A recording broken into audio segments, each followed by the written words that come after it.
Bismillahirrahmanirrahim.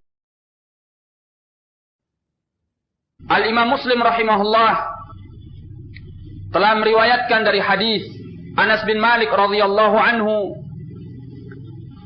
bahwasanya Rasulullah sallallahu alaihi wasallam bersabda, "Innal 'abda idza wudi'a fi qabrihi wa yatawalla anhu ashabuh innahu la yasma'u qira'ani 'alaihim." Sungguhnya seorang hamba apabila dia diletakkan di kuburannya dan para pengantarnya telah kembali pulang, dia akan mendengarkan gesekan sendal-sendal mereka. Fayatihi malakan, kemudian dia akan didatangi oleh dua orang al-malaika. Fayaq'idanihi, maka keduanya akan mendudukkan orang itu. Yaqul, salah seorang dari keduanya mengatakan, "Madza taqulu fi hadzal rajul?" Muhammad sallallahu alaihi wasallam. Apa pendapatmu tentang orang ini? Yaitu Muhammad sallallahu alaihi wasallam. Fa ammal mu'min, adapun seorang mukmin, dia akan mengatakan, "Asyhadu anna Muhammadan Abdullahi wa rasuluh." Bahwasanya Muhammad adalah hamba Allah dan Rasulnya. Maka kata Rasulullah sallallahu alaihi wasallam, ditampakkan kepada orang itu tempatnya nanti di surga. Kemudian dinyatakan kepadanya, "Hadza maq'aduka minan nar. Qad abdalakallahu bihi maq'adan minal jannah." Fayurahuma jami'an. Dikatakan kepada orang itu, ini adalah tempatmu di neraka. Namun Allah subhanahu wa ta'ala telah menggantikannya dengan sebuah tempat untukmu di surga. Maka orang itu melihat kedua tempat tersebut. Hadis ini menceritakan kepada kita bagaimana su'alul qabr, pertanyaan yang terjadi di alam kubur. Maka orang-orang yang beriman akan dikokohkan oleh Allah tabaraka wa ta'ala ketika dia ditanya di dalam kuburannya. Itulah yang dinyatakan oleh Allah di dalam Al-Quran, "Yuthabbitullahu alladhina amanu bil qawli tsabit fil hayatid dunya wa fil akhirah." Allah mengokohkan orang-orang yang beriman dengan ucapan yang kokoh, baik ketika di dunia dan juga ketika di akhirat. Di antaranya di alam barzakh. Diriwayatkan oleh Al-Imam Al-Bukhari dan Muslim dari hadis Al-Bara bin Azib bahwasanya Rasulullah sallallahu alaihi wa ala alihi wasallam bersabda, "Al-Muslim idza su'ila fi qabrihi." Seorang muslim apabila dia ditanya di kuburannya, yashhadu an la ilaha illallah wa anna Muhammadan Rasulullah. Dia akan bersaksi bahwa tidak ada ilah kecuali Allah dan bahwasanya Muhammad adalah utusan Allah. Wa dzalika qauluhu ta'ala, dan itulah yang dimaksud oleh firman Allah Ta'ala, "Yuthabbitullahu alladhina amanu bil qawli tsabit fil hayatid dunya wa fil akhirah." Allah mengokohkan orang-orang yang beriman dengan ucapan yang kokoh ketika hidup di dunia dan juga ketika di akhirat. Allah mudahkan baginya untuk menjawab dengan mengucapkan la ilaha illallah wa anna Muhammadan Rasulullah. Pertanyaan yang akan disampaikan kepada seorang yang meninggal di dalam kuburnya adalah 3 pertanyaan. Pertanyaan yang pertama, man rabbuk? Yang kedua, wa madinuk? Yang ketiga, wa ma hadzal rajul alladzi bu'itsa fikum? Pertama, siapa Rabbmu? Kemudian yang kedua, apa agamamu? Kemudian yang ketiga, siapa orang yang telah diutus di antara kalian ini? Maka seorang yang mukmin akan menjawab, Rabbi Allah. Rabbku adalah Allah. Sedangkan agamaku adalah Islam. Sedangkan orang ini adalah Muhammad Rasulullah. Lalu ditanyakan kepadanya, wa ma 'allamak? Apa yang memberitahu kepadamu tentang jawaban ini? Kata dia, qara'tu kitab Allah wa amantu bihi wa saddaqtuh. Aku membaca Al-Quran dan aku beriman dengannya, lalu aku membenarkannya. Maka seorang yang beriman selamat dari fitnatul qabr dengan dapat menjawab apa yang ditanyakan oleh al-malaikat terhadapnya. Berbeda dengan seorang yang kafir, ketika ditanyakan man rabbuk, dia hanya bisa mengatakan la adri, aku tidak tahu. Ketika ditanyakan man rajul alladzi bu'itsa fikum, siapa orang yang telah diutus di antara kalian ini, dia hanya bisa menjawab la adri, aku tidak tahu. Ini keadaan seorang yang kafir. Ini semua diriwayatkan di dalam hadis Al-Bara' bin Azib, di dalam riwayat Al-Imam Ahmad, Abu Daud, An-Nasai, Ibnu Majah dan yang selain mereka dengan sanad yang sahih. Maka demikianlah fitnatul qabr. Pertanyaan dua malaikat yang diajukan kepada seorang yang baru saja meninggal. Dua orang malaikat yang menanyai seorang mayit disebut namanya dengan Al-Munkar dan yang satunya An-Nakir. Sebagaimana hal ini sabit di dalam sabda Rasulullah sallallahu alaihi wasallam dari hadis Abi Hurairah yang dikeluarkan oleh Imam At-Tirmidzi dengan sanad yang hasan. Kata Rasulullah sallallahu alaihi wasallam, "Idza wudi'a al-'abdu fi qabrihi ya'tihi malakan." Apabila seorang hamba diletakkan di kuburannya, dia akan didatangi oleh dua orang malaikat. Aswadan azraqan. Dua orang malaikat yang hitam dan biru. Hitam dan biru. Yuqalu li ahadihima al-munkar. Salah seorangnya disebut dengan al-munkar, sedangkan yang lain disebut dengan an-nakir. Maka inilah nama dua al-malaikat yang akan menanyai di dalam kubur. Bertanya tentang siapa Rabbmu dan apa agamamu dan siapa orang yang telah diutus di antara kalian ini. Seorang yang mukmin setelah bisa menjawab apa yang ditanyakan oleh dua orang al-malaikat terhadapnya, dia akan mendapatkan nikmat di dalam kuburnya. Berbeda dengan seorang yang kafir. Ketika dia tidak mampu untuk menjawab pertanyaan ini, maka di hadapannya ada azab dari Allah Tabaraka wa Ta'ala. Di sana para ulama berselisih pendapat, apakah azab kubur hanya khusus bagi umat ini atau juga umum bagi umat-umat yang sebelumnya. Pendapat yang paling sahih dalam masalah ini bahwa azab kubur pertanyaan di dalam kubur adalah umum bagi setiap ummah, dari umat yang pertama sampai umat yang terakhir. Sebagaimana yang dikuatkan oleh Syekh Muhammad bin Shalih Al-Utsaimin rahmatullahi taala alaih. Jadi pertanyaan kubur itu terjadi bagi setiap orang yang meninggal dari setiap umat, dari umat yang pertama dahulu sampai umat nanti yang terakhir. Semuanya akan ditanya di dalam kuburannya, menurut pendapat yang paling sahih. Kemudian terjadi pula perselisihan di kalangan para ulama, apakah pertanyaan kubur ini hanya bagi orang-orang yang mukallaf saja atau juga bagi orang yang tidak mukallaf, seperti anak kecil dan orang gila yang meninggal. Jawaban yang sahih dalam masalah ini di kalangan para ulama bahwa pertanyaan kubur mencakup semuanya, baik yang mukallaf atau yang tidak mukallaf.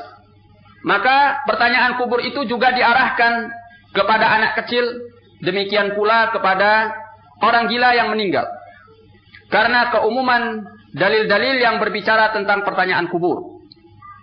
Demikian pula ketika ada anak kecil yang meninggal, atau seorang yang gila meninggal dari kalangan muslimin, kita diperintahkan untuk mensalatkannya dan juga mendoakannya agar dilindungi oleh Allah dari azab kubur, menunjukkan bahwa mereka juga mendapatkan su'alul kubur, diarahkan kepada mereka pertanyaan kubur. Oleh sebab itu Ibnu Qayyim rahmatullahi taala alaih di dalam kitab Ar-Ruh yang dinisbahkan kepada beliau menguatkan bahwa pertanyaan kubur ini umum, baik bagi yang mukallaf, demikian pula yang tidak mukallaf. Nah, adapun mengenai pertanyaan kubur, apakah khusus bagi kaum mukminin atau umum bagi mukminin dan kafirin? Al-jawab bahwa ini umum bagi mukminin dan kafirin. Banyak dalil-dalil dari as-sunnah yang menunjukkan bahwa mereka juga ditanya oleh Allah Tabaraka wa ta'ala melalui dua al-malaikah di dalam kuburannya. Di antaranya adalah hadis yang telah kita bacakan tadi, yaitu hadis Al-Bara' bin Azib yang dikeluarkan oleh Imam Ahmad, Abu Daud dan yang selain daripada keduanya dengan sanad yang sahih. Wallahu a'lam.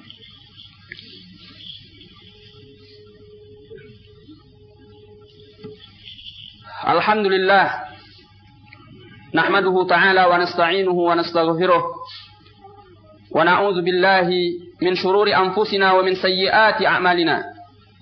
Man yahdihillahu fala mudilla lahu wa man yudlil fala hadiya lahu. Wa ashhadu an la ilaha illallah wahdahu la syarika lahu wa ashhadu anna Muhammadan abduhu wa rasuluhu, amma ba'd. Yang mendapatkan pengecualian dari pertanyaan kubur adalah asy-syahid, orang yang mati syahid. Orang yang mati syahid tidak akan ditanya di dalam kuburannya. Sebagaimana hal ini terdapat dalam hadis yang dikeluarkan oleh Imam An-Nasa'i dengan sanad yang sahih, bahwa salah seorang dari sahabat Rasulullah sallallahu alaihi wasallam datang kepada Rasulullah sallallahu alaihi wasallam dan bertanya, "Ya Rasulullah, wahai Rasulullah, ma balul mu'minina yuftanun illa syahid?" Kenapa kaum mukminin semua mereka diuji di dalam kuburannya kecuali orang yang mati syahid? Maka jawab Rasulullah sallallahu alaihi wasallam, "Kafa bi bariqatis suyufi ala ra'sihi fitnah." Cukuplah kilatan pedang yang berada di atas kepalanya sebagai ujian tersendiri baginya. Hadis ini menunjukkan bahwa seorang yang syahid tidak diuji, tidak ditanya oleh Allah melalui dua al-malaikah di dalam kuburannya. Ini pengecualian. Pengecualian yang lain adalah orang yang meninggal dalam keadaan dia sedang berada di front terdepan untuk berjaga-jaga dalam jihad fi sabilillah, yang diistilahkan dengan al-murabit fi sabilillah. Maka orang ini juga apabila meninggal tidak akan ditanya di dalam kuburannya. Naam, sebagaimana yang disebutkan di dalam hadis yang dikeluarkan oleh Imam Muslim dari hadis Salman Al-Farisi radhiyallahu anhu. Naam, setelah fitnatul qabr, seorang akan melewati apa yang disebut dengan na'imul qabr wa azabul qabr, nikmat kuburan dan azab kuburan. Seperti yang telah kita jelaskan bahwa seorang yang mukmin di saat ia telah bisa menjawab apa yang ditanyakan kepadanya dari fitnatul qabr, maka dia akan mendapatkan nikmat di dalam kuburannya. Naam, datang seruan dari langit setelah dia bisa menjawab an sadaqa abdi, bahwa hambaku ini telah benar. Fa afrishuhu minal jannah, maka bentangkan permadani untuknya ke surga. Waftahu lahu baban minal jannah, dan bukakan untuknya pintu ke surga. Maka dibentangkan untuknya permadani menuju surga dan dibukakan pintu surga untuknya, sehingga berbagai wangian-wangian surga itu sampai kepada orang tersebut. Dan kemudian dia didatangi oleh seseorang dengan wajah yang baik, dengan pakaian yang baik dan wangi yang sangat harum. Lalu orang ini bertanya, "Siapa engkau?" Kata orang yang datang, "Ana amaluka salih." Aku adalah amalanmu yang baik. Nah, Maka seorang yang mukmin meminta kepada Allah Tabaraka wa Ta'ala, aqimis sa'ah, ya Allah, cepat datangkan hari kiamat, karena aku ingin kembali kepada keluargaku dan hartaku. Adapun seorang yang kafir, ketika dia tidak mampu untuk menjawab pertanyaan-pertanyaan di dalam kubur, maka datang seruan dari langit, an kadzaba 'abdi, bahwa orang ini telah dusta. Afrishu lahu minan nar, bentangkan untuknya permadani dari api neraka. Waftahu lahu baban minan nar, dan bukakan untuknya pintu kepada neraka. Maka dilakukan hal itu. Lalu kata Rasulullah sallallahu alaihi wasallam, orang yang kafir ini kuburannya dipersempit. Nah, dipersempit sehingga tulang-tulangnya hancur remuk dan sebahagiannya masuk kepada bahagian yang lainnya. Lalu datanglah orang yang sangat buruk wajahnya dan sangat buruk pakaiannya dan sangat busuk wanginya atau baunya. Lalu orang ini bertanya, siapa engkau? Kata dia, ana amaluka sayyi, aku adalah amalanmu yang buruk. Maka orang kafir ini meminta kepada Allah Tabaraka wa Ta'ala, la tuqimis sa'ah, janganlah engkau datangkan hari kiamat. Inilah keadaan seorang yang mukmin dengan seorang yang kafir setelah mampu atau tidak mampu menjawab pertanyaan di dalam kubur. Maka jelas orang yang kafir disiksa di dalam kuburnya, karena dia tidak mampu menjawab pertanyaan yang diajukan di dalam kuburnya oleh dua orang al-malaika.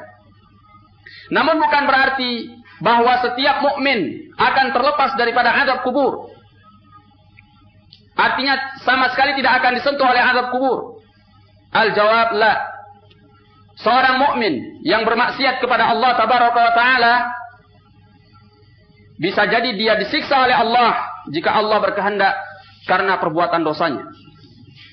Nah, ketika Allah tidak mengampuni dosanya, Allah akan mengazabnya di dalam kubur. Sebagai permulaan, dia akan diazab di yaumil akhir jika Allah tidak mengampuni dosa-dosa besar yang dilakukannya. Nah, hal ini diperkuat oleh hadis yang dikeluarkan oleh Imam Al-Bukhari dan Muslim dari hadis Abdullah bin Abbas radhiyallahu taala anhuma, di mana Rasulullah sallallahu alaihi wasallam marra bi qabrain, melewati dua kuburan. Kata Rasulullah sallallahu alaihi wasallam kepada as-sahabah, innahuma lamu'adzaban, sungguhnya kedua orang yang ada di dalam kuburan ini diazab oleh Allah Tabaraka wa Ta'ala. Wa ma yu'adzabani fi kabir, dan tidaklah keduanya diazab karena dosa besar. Nah, karena suatu perkara yang besar. Amma ahaduhuma, adapun salah seorang daripada keduanya, dia diazab di annahu la yastabri minal baul, karena dia tidak membersihkan diri dari air kencing. Wa ammal akhar kana yamshi bin namimah, adapun yang lain dahulu suka mengadu domba. Kemudian Rasulullah sallallahu alaihi wasallam meminta untuk diberi sebuah pelepah kurma yang masih basah, dan kemudian beliau membaginya menjadi dua bahagian dan diletakkan pada dua kuburan itu. Kata beliau, la'allahu yukhaffaf anhuma ma lam yaibasa.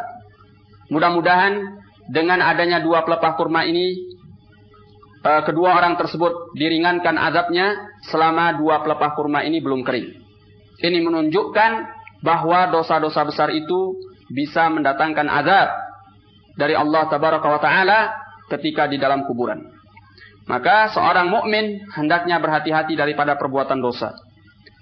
Nah, di sini ada sebuah permasalahan. Apakah azab yang diterima oleh seseorang di dalam kuburan akan berlangsung sampai hari kiamat atau hanya dalam jangka waktu tertentu saja? Maka jawabannya dalam dua hal. Di antara azab, ada yang akan berlangsung secara terus-menerus sampai hari kiamat. Dan di antara azab itu ada yang hanya dalam jangka waktu tertentu. Adapun yang akan berlangsung sampai datangnya hari kiamat adalah azab bagi orang-orang yang kafir. Di dalam Al-Quran Allah menyatakan tentang Fir'aun dan bala pasukannya, an-naru yu'raduna alaihim ghuduwan wa 'ashiyya adkhilu ala fir'auna ashaddal azab.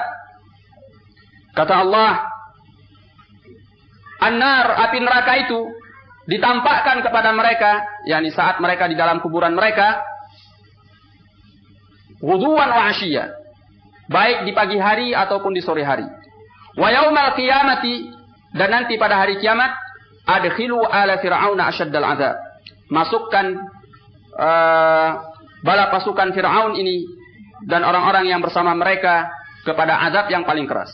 Dari sini diambil kesimpulan oleh para ulama bahwa azab mereka akan berlangsung sampai datangnya hari kiamat nanti.